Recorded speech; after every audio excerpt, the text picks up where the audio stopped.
అరాచకమైన ప్రభుత్వాన్ని, ఒక దుర్మార్గమైన ప్రభుత్వాన్ని, ఒక నికృష్టమైన ప్రభుత్వాన్ని ఇవాళ రాష్ట్ర ప్రజలు మొత్తం కూడా గమనిస్తూ ఉన్నారు. 40 రోజులుగా చేయని తప్పుకు, ఏ తప్పు చేయకపోయినా కేవలం తమ భూమి తమకే ఉండాలని కోరుకున్నందుకు తమ భూమిని ప్రభుత్వం గుంజుకుంటుంటే ప్రతిఘటించినందుకు మా భూమి మేము ఇయ్యం అని చెప్పిన పాపానికి ఇవాళ కొడంగల్ నియోజకవర్గంలోని లగచర్ల గ్రామానికి సంబంధించిన గిరిజన రైతులు, దళిత రైతులు, బలహీన వర్గాల రైతులను గత 30 రోజుల పైచిలకు జైల్లో పెట్టిన నికృష్టపు ప్రభుత్వం రేవంత్ రెడ్డి ప్రభుత్వం. ఎంత అప్రజాస్వామికంగా అంటే తమ భూములు తాము ఇవ్వము అంటే వారి మీద కేసులు పెట్టడమే కాకుండా వారిని 3rd డిగ్రీ టార్చర్ కూడా పోలీస్ కస్టడీలో గురి చేసినారు. అక్కడ ఉండే ఎస్పీ గారికి వీడియో కాల్ చేసి వాళ్ళని కొడుతుంటే ఆయన అక్కడ తిరుపతి రెడ్డి గారు, ఎస్పీ గారు చూసి ఆనందించేలాగా కరెంటు షాకులు పెట్టి 3rd డిగ్రీ టార్చర్ చేసి వాళ్ళని హింస పెట్టింది రేవంత్ రెడ్డి ప్రభుత్వం. ఎంత నికృష్టమైన ప్రభుత్వం అంటే ముఖ్యమంత్రి సొంత నియోజకవర్గంలో రైతులు 35 రోజులుగా జైళ్లలో ఉంటే అది సబ్జెక్ట్ కాదట, అది చర్చనీయాంశం కాదట. కానీ పర్యాటక రంగానికి సంబంధించి చర్చ పెడతానంటున్న సన్నాసి రేవంత్ రెడ్డిని నేను అడుగుతా ఉన్నా, నీకు మనసుందా? నీకు హృదయం ఉందా? నీ నియోజకవర్గంలో నిన్ను ఓటేసి గెలిపించిన ప్రజలు, నిన్ను ఓటేసి ముఖ్యమంత్రిని చేసిన ప్రజలు జైళ్లలో ఉంటే సిగ్గు లేకుండా పర్యాటక శాఖకు సంబంధించి నేనేదో చేస్తాను, పాలసీ పెడతానంటూ ముందుకొస్తున్నావే, సిగ్గుందా అని అడుగుతా ఉన్నా. అయినా నీ ప్రభుత్వం వచ్చిన తర్వాత 2 రకాల పర్యాటకం కొనసాగుతున్నది. ఒకటేమో ఢిల్లీ పర్యాటకం, ఎక్కే విమానం దిగే విమానం తప్ప 1 రూపాయి కూడా వచ్చింది లేదు. సంవత్సర కాలంగా ముఖ్యమంత్రి 30 సార్లు ఢిల్లీ పోయినాడు, మంత్రులు 70 సార్లు పోయినారు. కానీ 100 సార్లు పోయినా 100 పైసలు కూడా తెలంగాణకు తేలేని సన్నాసులు ఈ కాంగ్రెస్ ప్రభుత్వం వాళ్ళు. అదే మాదిరిగా రెండో పర్యాటకం బాగా ఉంది, అభివృద్ధి చెందుతున్నది అంటే జైళ్ళ పర్యాటకం. ఎవరు ఈయన మీద మాట్లాడితే వాళ్ళని జైల్లో పెట్టాలా. ఒకవైపు మీరు చూస్తూ ఉన్నారు కొడంగల్ రైతులు జైల్లో 35 రోజులుగా. అదే మాదిరిగా సోషల్ మీడియాలో ఎవరైనా పోస్ట్ పెడితే జైలు. ఆఖరికి ఎల్ఎన్టీ లాంటి ప్రముఖ సంస్థ, అంతర్జాతీయ సంస్థ, దాని CFO ఒక్క మాట అంటే మీ ఫ్రీ బస్సు వల్ల మా రైడర్షిప్ తగ్గింది అంటే నిన్ను కూడా జైలుకు పంపుతాననే ఒక నియంతృత్వ పోకడ ఏదైతే ముఖ్యమంత్రి రేవంత్ రెడ్డి పోతా ఉన్నాడో ఆయనకు ఒకటే చెప్తా ఉన్నాం. ఇవాళ గిరిజన రైతులు ఎవరైతే కొడంగల్ రైతులు, కొడంగల్ బిడ్డలు సంగారెడ్డి జైల్లో ఉన్నారో, చెర్లపల్లి జైల్లో ఉన్న మా నాయకుడు పట్నం నరేందర్ రెడ్డి, మాకు న్యాయ వ్యవస్థ మీద నమ్మకం ఉంది, న్యాయం లభిస్తుంది. మేము శాసనసభ వేదికగా ముఖ్యమంత్రిని ఒకటే అడుగుతున్నాం, నీ అయ్య జాగీరా తెలంగాణ, నీ అయ్య జాగీరా కొడంగల్, భూమి ఇయ్యా, నా సొంత భూమి నేను ఇయ్యా అంటే జైల్లో పెట్టేందుకు ఎవరు నువ్వు? నియంతవా, రారాజువా, చక్రవర్తివా? ఏమనుకుంటున్నావు నీకు నువ్వు? ప్రజాస్వామ్యంలో అత్యున్నత వేదిక శాసనసభ. ఆ శాసనసభలో చర్చ పెట్టమంటే దమ్ము లేక పారిపోయిన దద్దమ్మ రేవంత్ రెడ్డి. అందుకే నేను అంటా ఉన్నా, నువ్వు ఏ ప్రయత్నాలు చేసినా, ఎన్ని కుయుక్తులు పన్నినా ఆ రైతుల తరపున కొట్లాడుతూనే ఉంటాం. ఈరోజు ఒక రూపంలో వచ్చినాం, రేపు ఇంకో రూపంలో వస్తాం. తప్పకుండా నేను ఎండగడతాం. మొన్న ఇక్కడికి మేము నీ అదానితో నీ దోస్తీని ఎండగడుతూ టీ-షర్ట్లు వేసుకొని వస్తే శాసనసభలో అడుగు పెట్టనీయలేదు. ఇవాళ లగచర్లలో జరిగిన దాని మీద చర్చ పెడదాం రండి. ఈ అర్ధరాత్రి అరాచకాలేంది? ఎందుకు ఆ గిరిజన ఆడబిడ్డలను దౌర్జన్యం చేసి భయంలో వచ్చినాం, రేపు ఇంకో రూపంలో వస్తాం. తప్పకుండా నేను ఎండగడతాం.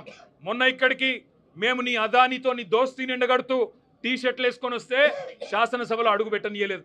ఇవాళ లగచర్లలో జరిగిన దాని మీద చర్చ పెడదాం రండి. ఈ అర్ధరాత్రి అరాచకాలేంది?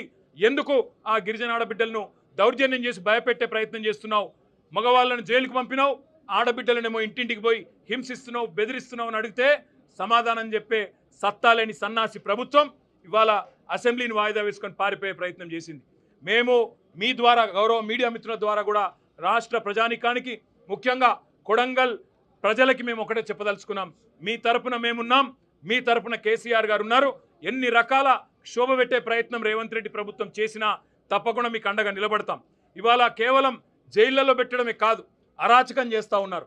ఈ రోజు కూడా లగచర్లలో ఫార్మా విలేజ్ అనే ప్రతిపాదనను వెనుకకు తీసుకున్నట్టుగా తీసుకొని మరొక వైపు పారిశ్రామిక కారిడార్ పేరిట భూములు గుంజుకునే ప్రయత్నం చేస్తూ ఉన్నారు.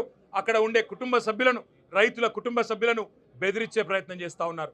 ఇంకా కొంతమంది ఎవరైతే పరారీలో ఉన్నారో వారిని ఇంకా కూడా వేధిస్తూ ఉన్నారు, వారి కుటుంబ సభ్యులను బెదిరిస్తూ ఉన్నారు.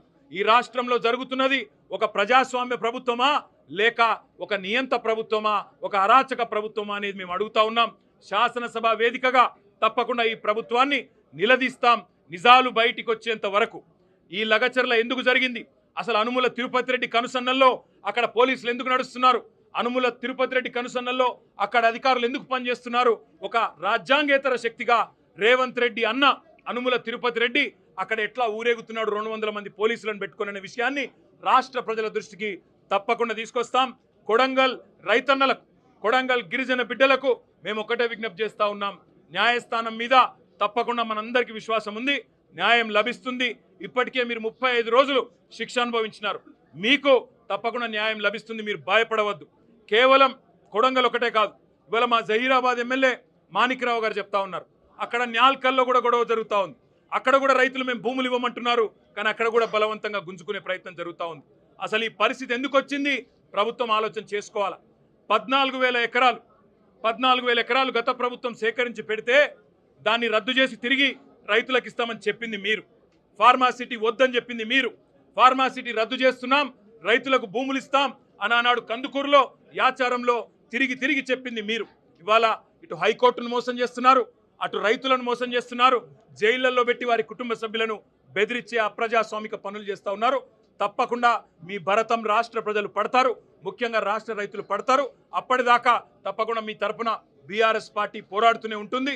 వీళ్లకు రైతులకు జరిగిన అన్యాయాన్ని సరిదిద్దేదాకా, పెట్టిన అక్రమ కేసులు ఉపసంహరించుకునేదాకా, రైతులకు బేషరతుగా ముఖ్యమంత్రికి క్షమాపణ చెప్పి వదిలేదాకా, జైలు నుంచి విడుదలయ్యేదాకా వారి తరఫున మా పోరాటం కొనసాగుతూనే ఉంటుంది. తప్పకుండా శాసనసభ జరిగినంత కాలం ఈ అంశం మీద రాష్ట్ర ప్రభుత్వాన్ని ఒత్తిడి తెచ్చైనా సరే తప్పకుండా సమాధానం రాబెడతాం. ఇవాళ పారిపోవచ్చు ఒక్కరోజు, రేపటి నుంచి ఎక్కడ పోతారో కూడా చూస్తాం. ఇవాళ మీరు నిజంగా ఒక మాట ఆలోచించండి, ఇంత ముఖ్యమైన సమస్య 40 రోజులుగా రైతులు వారు జైళ్లలో ఉంటే అందులో ఉన్న 3 ఆరోగ్య సమస్య వచ్చి, హీరియా నాయక్ అనే రైతు గుండెపోటు వచ్చి కంప్లైంట్ చేస్తే ఆయనను హాస్పిటల్కు పోలీస్ బండ్లు తీసుకురావడమే కాకుండా ఎంత అమానవీయంగా, ఎంత క్రూరంగా, ఎంత దుర్మార్గంగా ఈరోజు బేడీలు వేసి ట్రీట్మెంట్ చేస్తున్నారో ఇక్కడ చూడవచ్చని చెప్పి కూడా నేను విజ్ఞప్తి చేస్తా ఉన్నా. ఇంతకంటే అరాచకం, ఇంతకంటే దుర్మార్గం, ఇంతకంటే చిల్లర ప్రభుత్వం ఈ భారతదేశంలో ఎన్నడన్నా చూసినామా? దయచేసి ఆలోచన చేయండి. గుండె నొప్పి వచ్చింది, ఛాతీ నొప్పి వచ్చింది అనే రైతుకి బేడీలేసి ట్రీట్మెంట్ చేసే ఒక దిక్కుమాలిన నికృష్టపు ప్రభుత్వాన్ని తప్పకుండా ఎండగడతాం. శాసనసభలోనే వారిని తప్పకుండా నిలదీస్తామనే మాట మళ్ళొక్కసారి మీ అందరి ద్వారా తెలియజేస్తూ, ఆ రైతులకు న్యాయం జరిగేదాకా వదిలిపెట్టం, ఈ ప్రభుత్వాన్ని నిలదీస్తూనే ఉంటాం. ఇవాళ తెలంగాణ రాష్ట్ర శాసనసభలో ఒక అరాచకమైన ప్రభుత్వాన్ని, ఒక దుర్మార్గమైన ప్రభుత్వాన్ని, ఒక నికృష్టమైన ప్రభుత్వాన్ని